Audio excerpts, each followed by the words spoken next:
Okay, folks, I promised I would try to give some details on how I did the hood on the pre-war.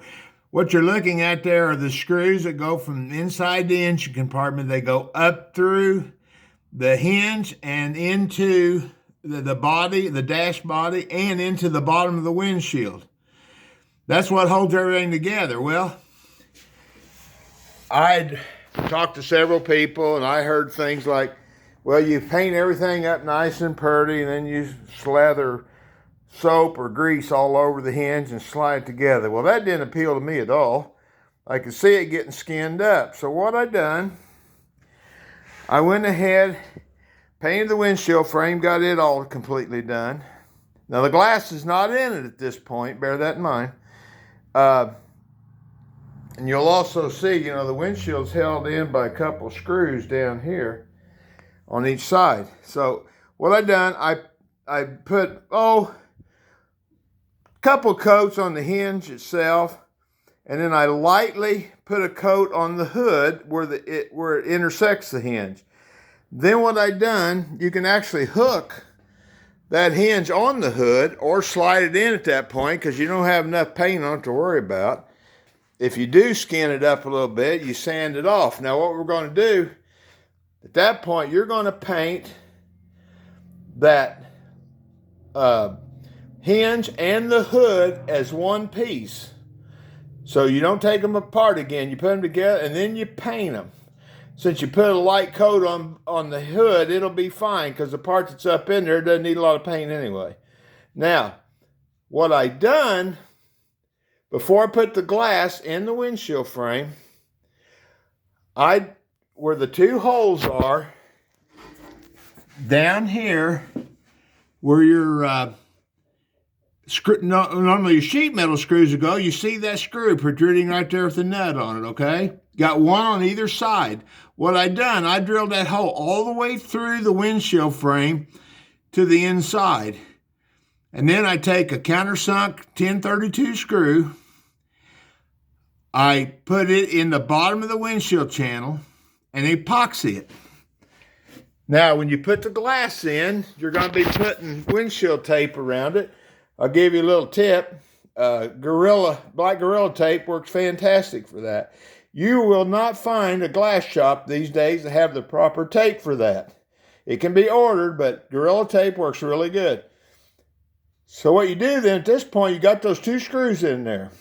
You assemble your windshield frame, you slide it on the car, and those two screws go down through the holes where the sheet metal screws used to be. Then all you have to do, put a washer and a nut on it, because you can just lift the hood enough to reach your hand. Don't lift it very high, you'll pop it back out of that channel. Reach in there and snug up the nuts on those screws. If you haven't put the glove box back in it yet, you can actually reach in the glove box and do that. But on the other side, unless you got a radio in yours and it's out, you can't reach it from there. So you just got to go up inside the hood and gently do that. And you'll see there's the other screw right there. Now, when you get that all done, you cinch those up. Now you gently lift the hood up just high enough that you can get in there and put the remaining sheet metal screws all the way up into the windshield frame. At that point, you've got her secure. You put the two bolts on either side down here, and then you're pretty well done. You'll need a stubby screwdriver for this, of course. But what you end up with, you got a nice setup here. One more thing on these hoods. Be extremely careful how high you lift these hoods. Now, what I done, I made a prop stick here that's probably a little taller than the original.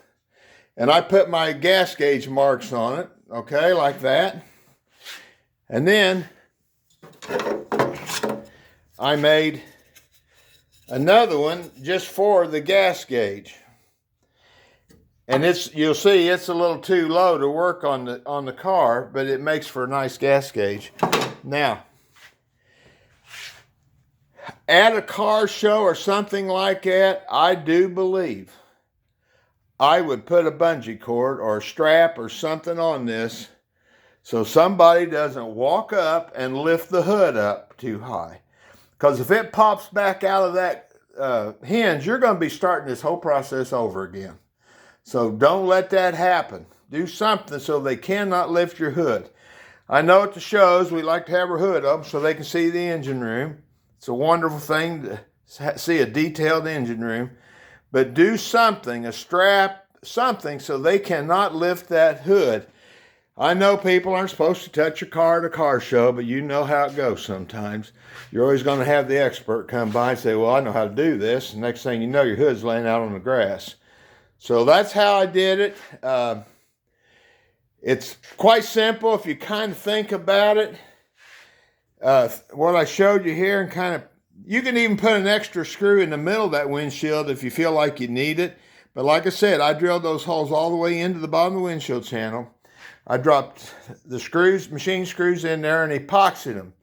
Bottom line is they don't have to be real good in there, because once you get the nuts cinched down tight on it, they're not going anywhere anyway. The Gorilla Tape and all that for your windshield will protect the glass from that. And it works out quite nicely. Anyway, that's how you do it. Thanks for watching.